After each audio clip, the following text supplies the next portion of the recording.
Good morning all of students.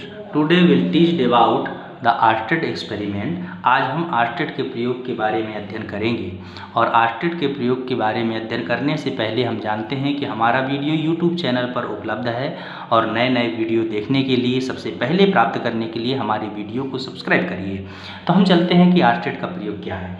तो आर्स्टेड नामक जो वैज्ञानिक हैं वो 19वीं शताब्दी के अग्रणी वैज्ञानिकों में से एक हैं। हैंस क्रिश्चियन आर्स्टेड ने वैद्युत चुंबकीय को समझने में एक निर्णायक भूमिका निभाई थी। 1820 में उन्होंने अकस्मात यह खोजा कि किसी धातु के तार में विद्युत धारा प्रवाहित करने पर पास में रखी दिक्सूची में विक्षेप उत्पन्न होता है। अपने प्रेक्षण के आधार पर आर्स्टेड ने यह प्रमाणित किया कि विद्युत तथा चुंबकत्व परस्पर संबंधित परिघटनाएं हैं। उनके अनुसंधान ने आगे जाकर नई नई प्रौद्योगिकियों जैसे रेडियो, टेलीविजन, तंत्र प्रकाश की आदि का सृजन किया और उन्हीं के सम्मान में चुंबकीय क्षेत्र की तीव्रता का मात्रक आर्स्टेड रखा गया। तो हम जानते हैं कि आर्स्टेड ने प्रयोग किस तरह से किया था। तो आर्स्टेड ने एक जो प्रयोग किया जिसके द्वारा ये पता चला कि धारा प्रवाहित करने पर किसी चालक तार में चुंबकीय क्षेत्र उत्पन्न हो जाता है। तो हम जानते हैं कि कैसे चुंबकीय क्षेत्र उत्पन्न होता है। तो उन्होंने एक वायर लिया इस तरह से और इस वायर में बैटरी जोड़ दिया इस तरह से। बैटरी जोड़ने के बाद इसमें एक कुंजी जोड़ दिया। इसके पास में एक द्विसूचक कंपास जिसको कहते हैं मैग्नेटिक नीडल, उसको रखा। मैग्नेटिक नीडल रखा तो इसमें जब बैटरी जुड़ा हुआ है तो करंट फ्लो होगा अर्थात धारा प्रवाहित होगी। तो जैसे ही हम कुंजी को ऑन करते हैं तो उनका जो प्रयोग था कि जब कुंजी को ऑन किया तो इस परिपथ में धारा प्रवाहित हुई और जब धारा प्रवाहित हुई तो धारा प्रवाहित करने पर इसमें देखा गया कि जो हमने चुंबकीय सुई यहाँ पर रख दिया गया है, द्विसूचक सुई जो यहाँ पर रखी हुई है, जैसे ही इसमें धारा प्रवाहित होती है तो इसकी सुई की कंडीशन जो हो जाती है वो ऐसे हो जाती है, मतलब कि धारा की ही दिशा में चुंबकीय सुई घूम जाती है। हल्की सी चुंबकीय सुई को बिना चुंबकीय क्षेत्र के नहीं घूमना चाहिए लेकिन फिर भी वो घूम जाती है। तो आर्स्टेड ने ये सोचा कि इस द्विसूचक सुई को चुंबकीय क्षेत्र कहाँ से प्राप्त हो रहा है। तो उन्होंने ये दिमाग लगाया कि इसमें जब धारा प्रवाहित हो रही है तो इससे कुछ काल्पनिक रेखाएं निकल रही हैं और वो काल्पनिक रेखाएं इस द्विसूचक सुई पर बल लगा रही हैं, जिसके कारण इसकी जो सुई है वो विक्षेपित हो जाती है। तो उन्होंने ये देखा और ये ज्ञात किया, सोचा कि धारा प्रवाहित करने पर उससे कुछ काल्पनिक रेखाएं निकलती हैं और वो द्विसूचक सुई पर बल लगाती हैं, जिसके कारण सुई में विक्षेप हो जाता है। तो उन्होंने अपना एक्सपेरिमेंट और भी किया। उन्होंने अपना एक्सपेरिमेंट ये किया कि जैसे जैसे इस द्विसूचक सुई की दूरी को बढ़ाते जाते हैं तो जब दूरी को बढ़ाते जाते हैं तो उन्होंने देखा कि दूरी को बढ़ाने पर इस वायर से इसमें विक्षेप तो होता है लेकिन जैसे जैसे दूरी बढ़ाते जाते हैं तो विक्षेप उसी दिशा में होता है लेकिन वह विक्षेप दूरी बढ़ाने पर कम हो जाता है। फिर उन्होंने देखा कि दूरी बढ़ाने पर विक्षेप कम हो रहा है, पास विक्षेप ज़्यादा हो रहा है। दूसरी चीज़ उन्होंने यहाँ पर जब बैटरी लगी हुई है तो इसमें क्या है, विभवांतर भी है और इसके द्वारा हम इसमें जो करंट फ्लो हो रहा है, धारा प्रवाहित हो रही है, उसकी मात्रा को भी बढ़ा सकते हैं। तो जब विद्युत धारा की मात्रा को बढ़ाया गया तो भी इसमें देखा गया कि जैसे विद्युत धारा के मान को बढ़ा देते हैं तो चुंबकीय क्षेत्र का मान बढ़ जाता है, अर्थात इसमें जो विक्षेप है वो ज़्यादा हो जाता है धारा के मान को बढ़ाने से।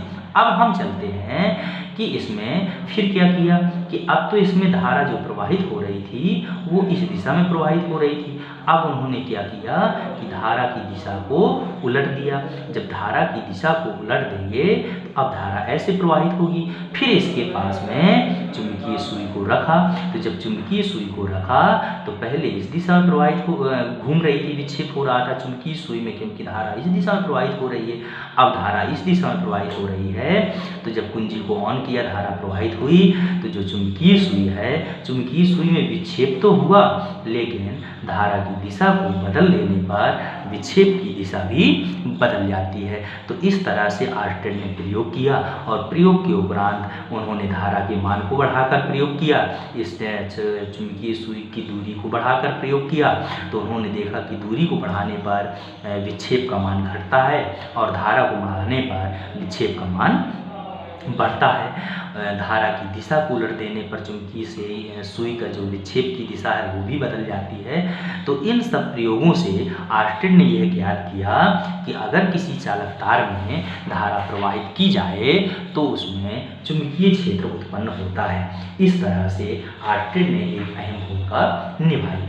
तो उन्होंने देखा कि चुंबकीय क्षेत्रों तथा इसी प्रकार के विद्युत चुंबकीय प्रवाहों का अध्ययन जो किया उन्होंने, तो विद्युत चुंबकों तथा विद्युत मोटरों के विषय में भी अध्ययन किया जा सकता है, जो विद्युत धारा के चुंबकीय प्रभाव पर आधारित होता है। क्योंकि हमारे पास जो विद्युत मोटर होती हैं, विद्युत चुंबक होती हैं, वो भी चुंबकीय क्षेत्र के पर आधारित घटनाएं हैं, जो कि धारा प्रवाहित करने पर चुंबकीय क्षेत्र उत्पन्न होता है।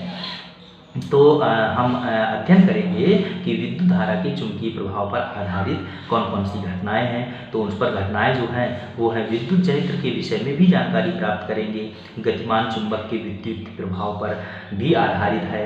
तो इस तरह से आर्स्टेड ने विभिन्न प्रयोगों पर अपने कथन दिए, और इन कथनों से यह स्पष्ट हो गया कि किसी चालक में धारा प्रवाहित करने पर उसमें चुंबकीय क्षेत्र उत्पन्न होता है। जब आर्स्टेड ने ये ज्ञात कर दिया कि धारा प्रवाहित करने पर चुंबकीय क्षेत्र उत्पन्न होता है, तो उसी समय फैराडे नामक एक वैज्ञानिक थे, और फैराडे नामक वैज्ञानिक ने टिप्पणी की कि अगर धारा प्रवाहित करने से चुंबकीय क्षेत्र उत्पन्न होता है, तो फैराडे ने कहा कि चुंबकीय क्षेत्र उत्पन्न किया जाए तो धारा प्रवाहित होनी चाहिए। कंडीशन ये आ गई। तब फैराडे से कहा गया कि आप इसका प्रयोगात्मक अध्ययन कीजिए और प्रैक्टिकल के द्वारा इसको स्पष्ट करिए। तो फैराडे ने कहा ठीक है।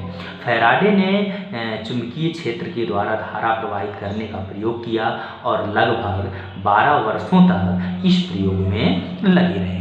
12 वर्षों तक फैराडे ने इसका प्रयोग किया, और 12 वर्षों के उपरांत 12 वर्षों के बीच में उन्होंने इस प्रयोग में विभिन्न तकनीक को अपनाई कि जो चुंबक का यूज किया, तो चुंबक को स्थिर रखकर, गतिमान रखकर, और चुंबक को किसी यंत्र के द्वारा तीव्र गति से घुमाने पर उसमें चुंबकीय क्षेत्र की मात्रा को किसी न किसी प्रकार से बढ़ा करके उन्होंने देखा कि जब हम चुंबकीय क्षेत्र उत्पन्न करते हैं B, और उसके पास में एक अमीटर रखा, और अमीटर में जो सुई लगी होती है वो तभी अमीटर की सुई घूमेगी जब उसमें धारा प्रवाहित होगी। क्यों? कि जो अमीटर होता है वो धारा नापने का यंत्र होता है। तो ये इसमें जो सुई विक्षेपित होगी तभी विक्षेपित होगी जब इसमें कहीं ना कहीं से आवेश प्रवाहित हो रहा होगा। तो जब फैराडे ने प्रयोग किया तो चुंबकीय क्षेत्र के मान को बढ़ाया, घटाया, गतिमान किया, और उसके पास में अमीटर को रख करके उसकी सुई में विक्षेप को देखा। तो लगभग फैराडे ने 12 वर्षों तक इस प्रयोग को दोहराया, और अंततः फैराडे को इस प्रयोग में सफलता प्राप्त हुई, और उन्होंने यह सफलता यह प्राप्त की कि चुंबकीय क्षेत्र उत्पन्न करने से धारा प्रवाहित होती है, अर्थात चुंबकीय क्षेत्र के द्वारा हम विद्युत धारा प्रवाहित कर सकते हैं। ऐसा प्रयोग भी इन्होंने स्पष्ट किया। तो अब दोनों प्रयोग आपके पास हो गए कि आर्स्टेड का प्रयोग और फैराडे का प्रयोग। आर्स्टेड ने बताया कि चालक तार में धारा प्रवाहित करते हैं तो चुंबकीय क्षेत्र उत्पन्न होता है, और फैराडे ने उसका विपरीत बताया कि चुंबकीय क्षेत्र उत्पन्न करने पर धारा प्रवाहित होती है। अब इसमें धारा प्रवाहित करने पर चुंबकीय क्षेत्र तथा चुंबकीय क्षेत्र उत्पन्न करने पर जो धारा प्रवाहित होती है, इस पर आधारित हम अन्य घटनाओं का भी अध्ययन करेंगे, और ये जो घटनाएं हैं वो आपको आगे वीडियो में मिलेंगी नेक्स्ट डे में। और वीडियो देखने के लिए, तुरंत प्राप्त करने के लिए हमारे चैनल को सब्सक्राइब जरूर करें।